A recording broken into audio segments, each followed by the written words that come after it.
Good day mga bossing, another day, another project tayo mga boss. So yun, yung gagawin natin pala ngayon is car carpet shampooing.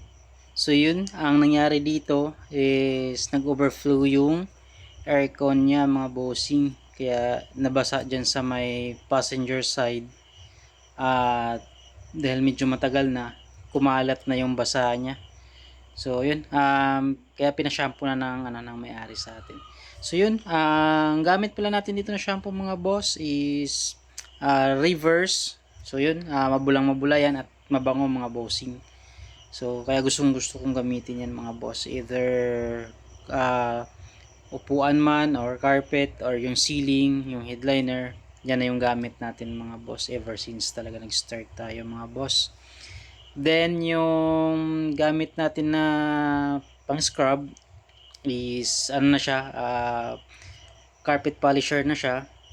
So hindi na tayo nagmamano-mano. Ito kasi is mas mabilis yung gawa natin. Tapos mas madiin. Mas nakakatanggal talaga ng dumi mga bossing. Tapos ang isa din sa gusto natin dito, dahil hindi na siya masyadong babad sa basa mga boss. So hindi na natin kailangan na i-pressure washer or basain ng tudo-tudo talagang basa. So ganyan lang mga bossing. Tapos after nito natin i-scrub, nag-spray tayo dito ng antibacterial mga boss. Yun yung pinambabanlaw natin. Tapos gumagamit tayo ng water-based vacuum para ma-extract naman natin yung tubig. So share ko lang mga bossing, yung gamit natin dito na vacuum is ang Clean Eco mga boss. So yun, the best talaga yung gamitin sa mga ganitong project.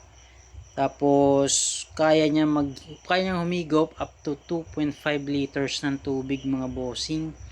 So yun, sa mga interesado diyan, mayroon tayong free demo presentation dyan sa Clean Eco Vacuum mga bossing, kasi tayo din po yung distributor dito sa Iloilo.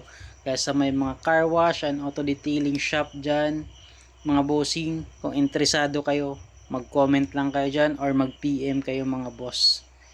So yun, that's all for today. Maraming salamat sa panonood mga bossing. Pa-like, comment and share naman mga boss.